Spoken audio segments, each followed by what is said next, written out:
بسم اللہ الرحمن الرحیم۔ شروع اللہ کے نام سے جو بڑا مہربان نہایت رحم والا ہے۔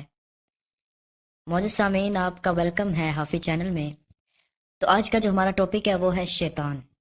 شیطان کا وجود کس طرح آیا، شیطان کا جنم کہاں سے ہوا۔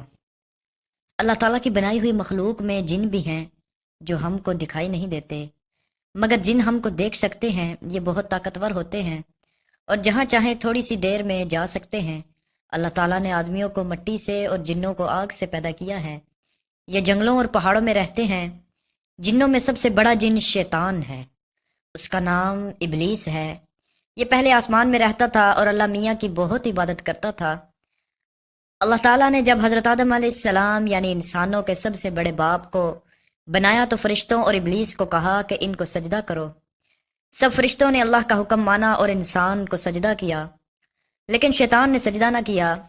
اللہ تعالیٰ نے فرمایا کہ جب میں نے تجھ کو حکم دیا تو کس وجہ سے تو نے سجدہ نہ کیا۔ شیطان نے کہا میں اس سے اچھا ہوں، مجھ کو آپ نے آگ سے بنایا ہے اور اس سے مٹی سے بنایا ہے۔ اللہ تعالیٰ نے فرمایا تو جنت سے اتر جا، تو اس قابل نہیں کہ یہاں رہا کرے، تو ذلیل ہے۔ شیطان نے کہا کہ مجھے قیامت کے لیے مہلت دیجیے۔ اللہ تعالیٰ نے فرمایا کہ جا، مہلت دی جاتی ہے۔ شیطان نے آدم سے پھر کہا مجھے تو آپ نے ملعون کیا ہے، میں بھی ان کو سیدھے راستے سے بھٹکاؤں گا، ان کے آگے سے اور ان کے پیچھے سے، ان کے دائیں سے اور بائیں سے آؤں گا، اور ان میں سے اکثر آپ کا شکر ادا نہ کریں گے۔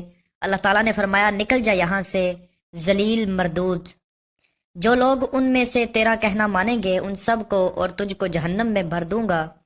اس وقت سے شیطان ہم سب کا دشمن ہے اور چاہتا ہے کہ ہم اللہ کی عبادت نہ کریں، دنیا میں رہ کر اچھے کام نہ کریں، نمازیں نہ پڑھیں، ماں باپ کا کہنا نہ مانیں، جھوٹ بولیں، چوری کریں، کمزوروں کو ستائیں اور پریشان کریں، کسی کی مدد نہ کریں تاکہ اللہ تعالیٰ سے جو بات اس نے کہی ہے وہ اس کو پورا کر دکھائے۔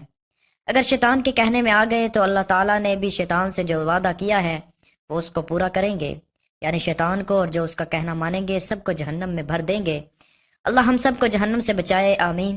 قرآن مجید میں اللہ تعالیٰ نے کہا ہے کہ اللہ مسلمانوں کا دوست اور مددگار ہے، ان کو اندھیروں سے نکال کر روشنی کی طرف لاتا ہے، اور جو اللہ کا کہنا نہیں مانتے اور شیطان کے دوست ہیں ان کو وہ روشنی سے اندھیروں میں لے جاتا ہے۔ ایسے لوگ دوزخ میں ہمیشہ رہیں گے۔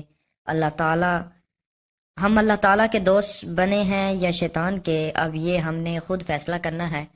تو دوستو، اگر آپ کو یہ ویڈیو اچھی لگی ہے، اگر آپ کو یہ ویڈیو جو آپ کا مقصد تھا وہ آپ کو ملا ہے اس ویڈیو سے، تو ہمارے چینل کو سبسکرائب کر دیں اور بیل کا نشان کو دبا دیں۔ السلام علیکم۔